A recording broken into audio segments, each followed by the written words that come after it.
اعوذ باللہ من الشیطان الرجیم بسم اللہ الرحمن الرحیم قل صدق اللہ فاتبعوا ملت ابراہیم حنیفا وما کان من المشرکین ان اول بیت وضع للناس للذی ببکۃ مبارکا وہدی للعالمین قل صدق اللہ فاتبعوا ملت ابراہیم حنیفا۔ یہ سورہ آل عمران آیت نمبر 95 ہے۔ اللہ تعالیٰ فرماتے ہیں، جس کا ترجمہ یہ ہے، قل صدق اللہ فاتبعوا ملت ابراہیم حنیفا۔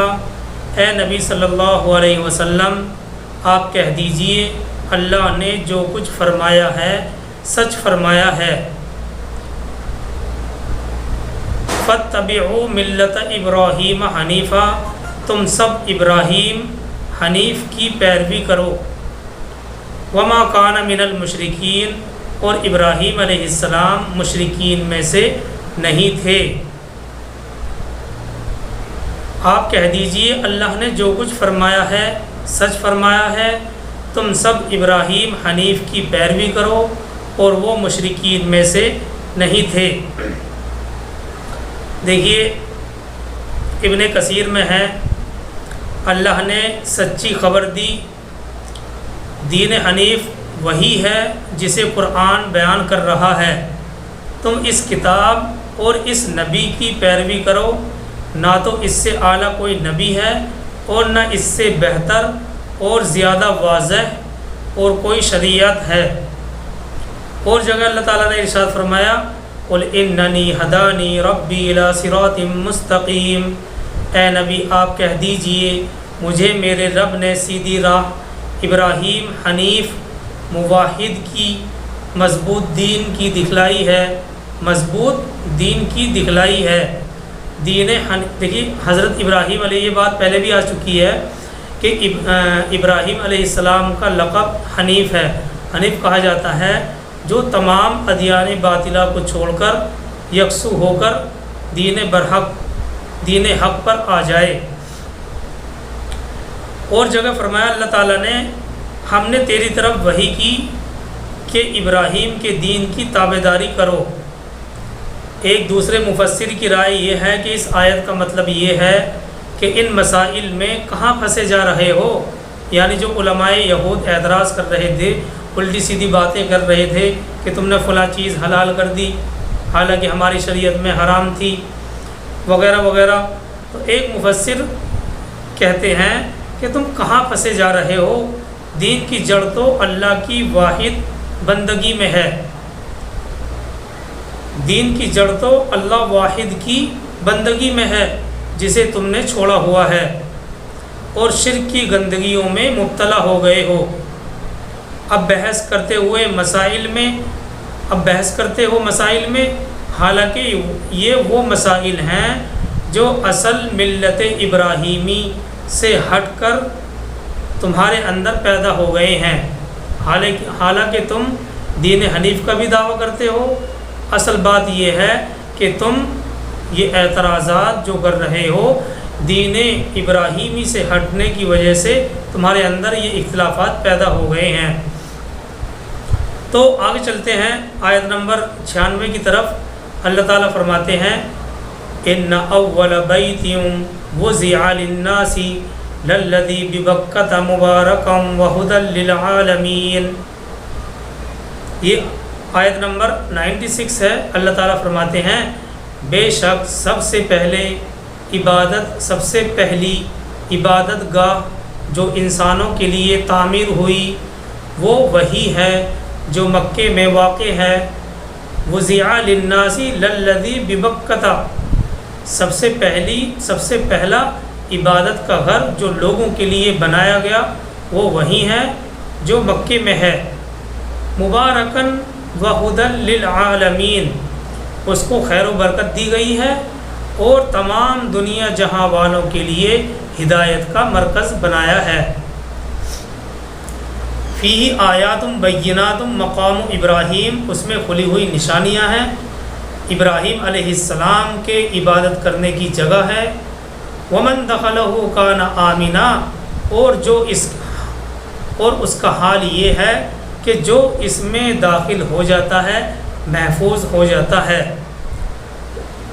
وَلِلَّهِ عَلَى النَّاسِ حِجُّ الْبَيْتِ مَنِ اسْتَطَاعَ إِلَيْهِ سَبِيلًا، اور لوگوں پر اللہ کا یہ حق ہے کہ جو اس گھر تک پہنچنے کی طاقت رکھتا ہو وہ اس کا حج کرے، اور جو کوئی اس حکم کی پیروی سے انکار کرے تو اسے معلوم ہو جانا چاہیے کہ اللہ تمام دنیا جہاں والوں سے بے نیاز ہے، اور جو کوئی اس حکم کی پیروی کرنے سے انکار کر دے تو معلوم ہو جانا چاہیے کہ اللہ تعالیٰ تمام دنیا جہاں والوں سے بے نیاز ہے۔ اب یہاں سے علماء یہود کا دوسرا اعتراض اور اس کا تفصیلی جواب بیان کیا جا رہا ہے۔ پہلا اعتراض تو آیت نمبر 93 میں تھا کہ تم نے بعض چیزیں حلال کر لی ہیں جو ہماری شریعت میں حرام تھیں، حالانکہ اللہ تبارک و تعالیٰ نے چیلنج کر کے کہا کہ لاؤ دکھلاؤ، اگر تم توریت پڑھے ہوئے ہو تو لاؤ، اگر تم سچے ہو تو دکھاؤ کہاں لکھا ہوا ہے توریت میں، بلکہ یہ تمہاری اپنی ہی ایجاد کردہ تھا جو تم نے بعض چیزوں کو اپنے اوپر حرام کر لیا تھا۔ اور حوالہ دیتے ہو حضرت یعقوب علیہ السلام کا، یعقوب علیہ السلام نے تو نظر مانی تھی اونٹ کے گوشت کی۔ بہرحال یہ پہلا سوال تھا، اس کا تفصیلی جواب دیا گیا۔ اب یہاں سے علماء یہود کا دوسرا اعتراض اور اس کا تفصیلی جواب بیان کیا جا رہا ہے۔ علماء یہود کا دوسرا اعتراض یہ تھا کہ تم نے بیت المقدس کو چھوڑ کر کعبے کو قبلہ کیوں بنایا؟ دوسرا اعتراض یہ تھا کہ تم نے بیت المقدس کو چھوڑ کر کعبے کو قبلہ کیوں بنایا، حالانکہ پچھلے نبیوں کا قبلہ بیت المقدس ہی تھا۔ اس کا جواب سورہ بقرہ میں دیا جا چکا ہے، لیکن علماء یہود اس کے بعد بھی اپنے اعتراض پر اڑے رہے، اس لیے یہاں پھر سے اس کا جواب دیا گیا ہے۔ تفصیلی جو پارہ نمبر 2 میں آیا تھا نا کہ جب قبلہ بنا دیا گیا دوبارہ سے بیت اللہ کو، تو ان کا اعتراض تھا کہ بھئی تم نے بیت المقدس کو کیوں چھوڑ کر کعبے کو قبلہ کیوں بنا لیا، حالانکہ پچھلے نبیوں کا قبلہ بیت المقدس ہی تھا۔ اس کا جواب سورہ بقرہ میں بھی دیا جا چکا ہے، لیکن اس کے باوجود علماء یہود اپنے اعتراض پر اڑے رہے، اس لیے اللہ تبارک و تعالیٰ نے پھر سے اس کا جواب دیا ہے۔ مزے کی بات یہ ہے کہ بیت المقدس کے بارے میں خود بائبل کی شہادت موجود ہے کہ حضرت موسیٰ علیہ السلام کے 450 سال کے بعد حضرت سلیمان علیہ السلام نے اس کو تعمیر کیا۔ جو بائبل کے الفاظ ہیں وہ یہ ہیں کہ موسیٰ علیہ السلام کے 450 سال کے بعد حضرت سلیمان علیہ السلام نے اس کو تعمیر کیا، اور حضرت سلیمان علیہ السلام کے زمانے میں ہی وہ توحید والوں کے لیے قبلہ بنایا گیا تھا۔ اور اس کے برعکس تمام عرب کی متواتر اور متفق علیہ روایات سے ثابت ہے کہ کعبے کو حضرت ابراہیم علیہ السلام نے تعمیر کیا تھا، اور وہ حضرت موسیٰ علیہ السلام سے 800-900 برس پہلے گزرے ہیں۔ بلکہ بعض روایتوں میں تو یہ بھی آتا ہے کہ حضرت آدم علیہ السلام نے دنیا میں آتے ہی وہ بنایا۔ بہرحال وہ ایک الگ مسئلہ ہے۔ تو حضرت موسیٰ علیہ السلام سے 800-900 سال پہلے گزرے ہیں، اس لیے کعبے کی فضیلت ایک ایسی حقیقت ہے جس میں کسی کو کسی طرح کے اعتراض کی گنجائش نہیں ہو سکتی۔ تو لہٰذا تمہارا یہ اعتراض کرنا بیکار ہے، کیونکہ خود اس کی فضیلت بائبل کے اندر موجود ہے۔ اللہ تعالیٰ اسی چیز کو فرماتے ہیں، ان اول بیت وضع للناس للذی ببکۃ مبارکا وہدی للعالمین، بے شک سب سے پہلی عبادت گاہ جو انسانوں کے لیے تعمیر ہوئی وہ وہی ہے جو مکے میں واقع ہے، اس کو خیر و برکت دی گئی ہے، اور تمام دنیا جہاں والوں کے لیے ہدایت کا مرکز بنایا گیا ہے، اس میں کھلی ہوئی نشانیاں ہیں، ابراہیم علیہ السلام کے عبادت کرنے کی جگہ ہے، اور اس کا حال یہ ہے کہ جو اس میں داخل ہو جاتا ہے مامون اور محفوظ ہو جاتا ہے۔ دیکھیے آیت کے اندر ہے فیہ آیاتم بیناتم مقام ابراہیم، اس میں کھلی ہوئی نشانیاں ہیں، یعنی اس گھر میں ایسی کھلی ہوئی نشانیاں پائی جاتی ہیں جن سے ثابت ہوتا ہے کہ یہ اللہ کی بارگاہ میں مقبول ہے، اللہ کے یہاں یہ مقبول ہے، اور اسے اللہ نے اپنے گھر کی حیثیت سے پسند فرما لیا ہے۔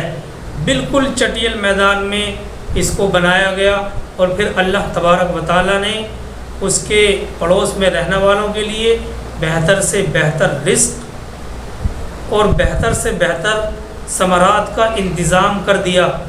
2500 سال تک جاہلیت کی وجہ سے سارا ملک عرب بدامنی کا شکار رہا، مگر اس فساد بھری ہوئی زمین میں صرف کعبہ اور کعبے کے آس پاس کا ایک خطہ ہی ایسا تھا جس میں امن قائم رہا، بلکہ اسی کعبے کی یہ برکت تھی کہ سال بھر میں 4 مہینے کے لیے پورے ملک کو امن میسر آ جاتا تھا، اسی کی وجہ سے امن میسر آ جاتا تھا۔ پھر ابھی کچھ دن پہلے ہی، یعنی جس سال، ابھی کچھ دن پہلے کا مطلب یہ نہیں ہے کہ 3-4 دن پہلے ہی، یعنی جس سال سرکار دو عالم صلی اللہ علیہ وسلم کی ولادت ہوئی، سب دیکھ چکے تھے کہ ابرہہ نے جب کعبے کو ڈھانے کے لیے حملہ کیا تو اس کی فوج کس طرح قہر الہی کا شکار ہوئی۔ اس واقعے سے اس وقت عرب کا بچہ واقف تھا۔ اس واقعے سے جب یہ قرآن کریم کی آیتیں نازل ہو رہی تھیں، اس وقت سے عرب کا بچہ واقف تھا، اور اس کے چشمدید گواہ الحمدللہ ان آیتوں کے نازل ہونے کے زمانے میں بھی موجود تھے۔ ومن دخلہ کان آمنا، اور جو بھی اس گھر میں داخل ہوتا ہے محفوظ اور مامون ہو جاتا ہے۔ جی ہاں، زمانہ جاہلیت کے بدترین دور میں بھی بیت اللہ امن کا گہوارہ تھا۔ باپ کے قاتل کو بھی یہاں کوئی دیکھ لیا کرتا تھا تو اسے کچھ نہیں کہتا تھا۔ حرم کی یہ روایات ہمیشہ سے رہی ہیں، اور آج تک یہ اللہ کی فضل و کرم سے دارالامن ہے، یہاں امن ہی امن ہے۔ بہرحال اللہ تعالیٰ اسی چیز کو فرماتے ہیں وَمَن دَخَلَهُ كَانَ آمِنًا، اور جو اس میں داخل ہو جاتا ہے مامون اور محفوظ ہو جاتا ہے۔ دیکھیے آیت کے شروع کے جو الفاظ ہیں، 96 کے شروع کے الفاظ، اِنَّ أَوَّلَ بَيْتٍ وُضِعَ لِلنَّاسِ لَلَّذِي بِبَكَّةَ مُبَارَكًا وَهُدًى لِلْعَالَمِينَ، کہ لوگوں کے لیے عبادت کا سب سے پہلا گھر جو بنایا گیا وہ مکے میں ہے،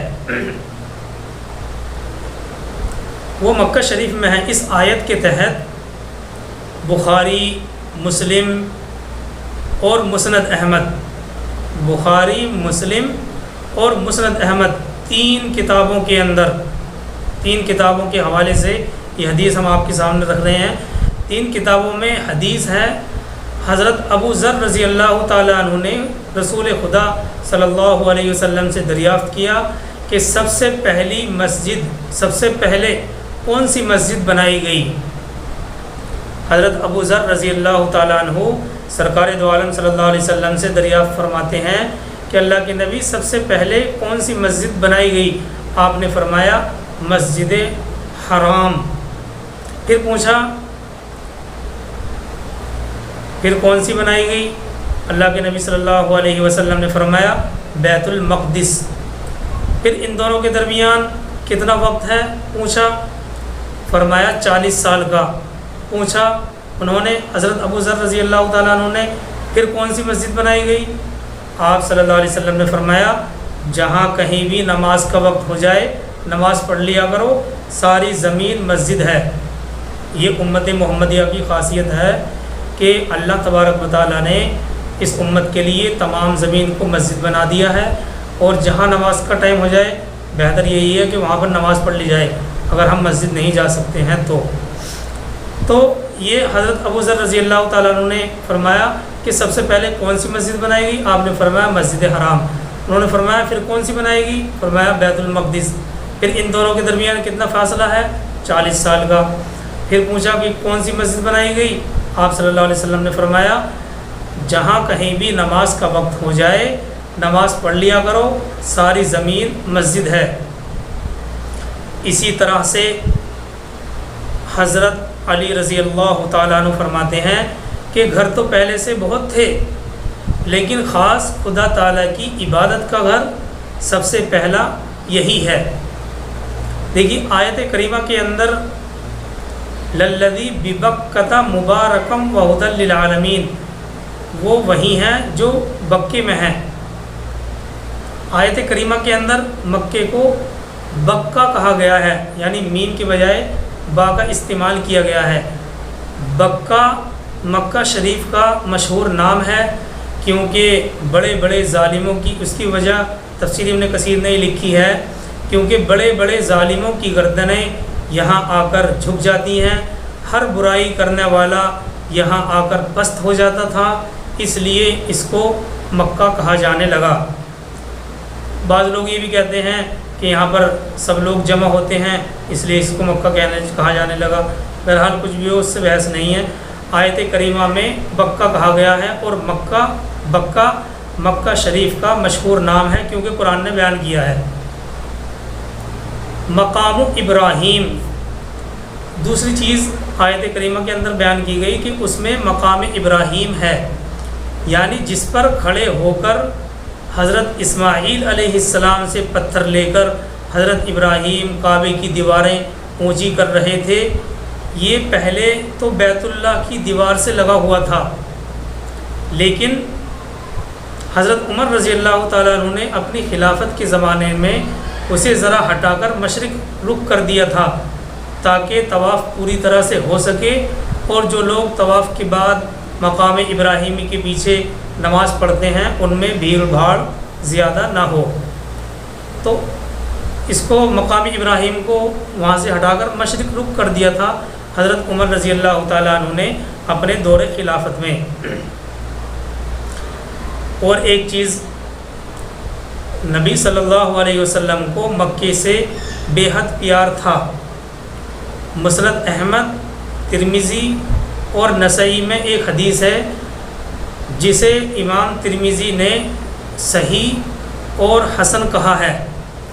نبی صلی اللہ علیہ وسلم نے مکے کے بازار میں کھڑے ہوئے، جب نبی صلی اللہ علیہ وسلم ہجرت کر کے مکے سے مدینہ جا رہے تھے، تو جب مکے کے بازار پہنچے، ان کا گزر ہوا، تو اللہ کے نبی صلی اللہ علیہ وسلم نے واپس پیچھے مڑ کر ایک حسرت بھری نگاہ سے مکہ المکرمہ کی طرف دیکھا اور فرمایا، اے مکہ، تو اللہ کو ساری زمین میں بہتر اور پیارا ہے،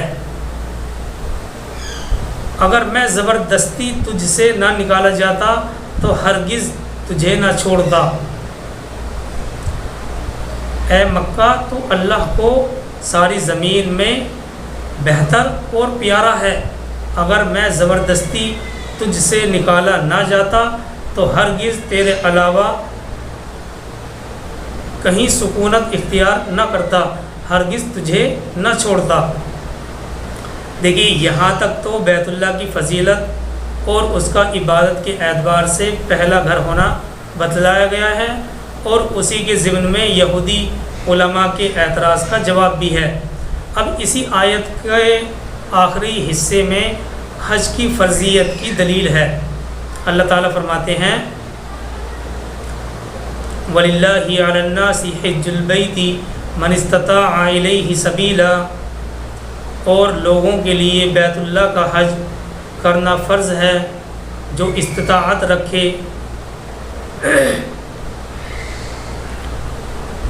دیکھیے بعض حضرات کہتے ہیں کہ سورہ بقرہ کی آیت جو پہلے گزر چکی ہے اس سے حج کی فرضیت ہوتی ہے، بعض حضرات کہتے ہیں اس سے ہوتی ہے، بہرحال آیت کوئی بھی ہو اس سے بحث نہیں ہے. اس آیت کے آخری حصے میں حج کی فرضیت کی دلیل ہے، اتنا سمجھنا چاہیے. اللہ تعالیٰ فرماتے ہیں وَلِلَّهِ عَلَى النَّاسِ حِجُّ الْبَيْتِ، اللہ تعالیٰ نے ان لوگوں پر جو اس کی طرف راہ پا سکتے ہوں ان کے لیے اس گھر کا حج کرنا فرض کر دیا ہے.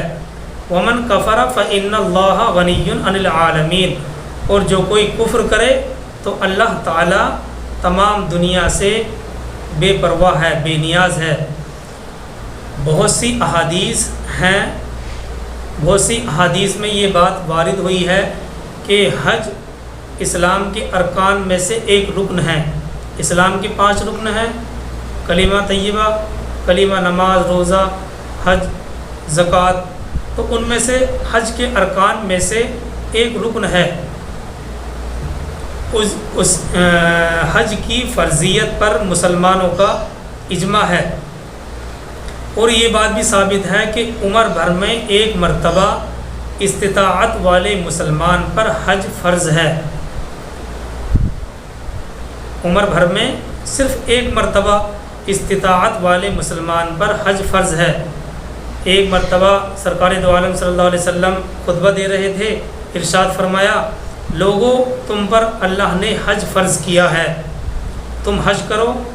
ایک صحابی کھڑے ہوئے، ایک شخص نے پوچھا کیا اللہ کے نبی ہر سال؟ آپ خاموش ہو گئے. اس نے 3 مرتبہ یہی سوال دہرایا، اللہ کے نبی کیا ہر سال؟ اللہ کے نبی کیا ہر سال؟ اللہ کے نبی کیا ہر سال؟ تو آپ صلی اللہ علیہ وسلم نے فرمایا اگر میں ہاں کہہ دیتا تو فرض ہو جاتا، پھر تم ادا نہیں کر سکتے تھے. ایسا ہے جو نہ کہوں اس کی پوچھ پاچھ نہ کیا کرو. تم سے پہلے لوگ سوالوں کی بھرمار اور نبیوں پر اختلاف کرنے کی وجہ سے ہلاک ہو گئے. میرے حکموں کو جہاں تک ہو سکے پورا کرو، جس چیز سے منع کروں رک جاؤ. ہاں یہ بھی یاد رکھنا چاہیے کہ حج کو ادا کرنے میں عجلت سے کام لینا چاہیے. دیکھیے حج کی جو فرضیت ہوتی ہے وہ تاخیر سے ہوتی ہے، لیکن اس کے ادا کرنے میں عجلت سے کام لینا چاہیے. یعنی جس پر حج فرض ہو جائے اب اس کو چاہیے کہ وہ جلد سے جلد حج کرنے کے انتظامات شروع کر دے، کیونکہ کوشش کرنے والا بھی اصل میں کرنے والے ہی کی طرح ہوتا ہے. اب ہم کوشش ہی نہ کریں تو پھر یہ تو ہماری ہی کوتاہی کی بات ہے. تو حج کو ادا کرنے میں عجلت سے کام لینا چاہیے. مسند کی حدیث میں ہے فرض حج جلدی ادا کر لیا کرو، نامعلوم کیا حالات پیش آ جائیں. اور ابو داؤد کی حدیث میں ہے حج کا ارادہ کرنے والے کو جلد اپنا ارادہ پورا کر لینا چاہیے. حج کا ارادہ کرنے والے کو جلد اپنا ارادہ پورا کر لینا چاہیے. اور لاسٹ میں حضرت عمر رضی اللہ تعالیٰ عنہ کا ہم قول نقل کرتے ہیں. حضرت عمر رضی اللہ تعالیٰ عنہ فرماتے ہیں طاقت رکھ کر حج نہ کرنے والا کوئی گارنٹی نہیں، یہودی ہو کر مرے یا نصرانی ہو کر مرے، کوئی گارنٹی نہیں. بہرحال اس آیت کے آخری حصے سے حج کی فرضیت معلوم ہوتی ہے کہ جو آدمی وہاں تک جانے کی استطاعت رکھتا ہو اس کو چاہیے کہ وہ جلد سے جلد حج ادا کر لے. اللہ تبارک و تعالی ہم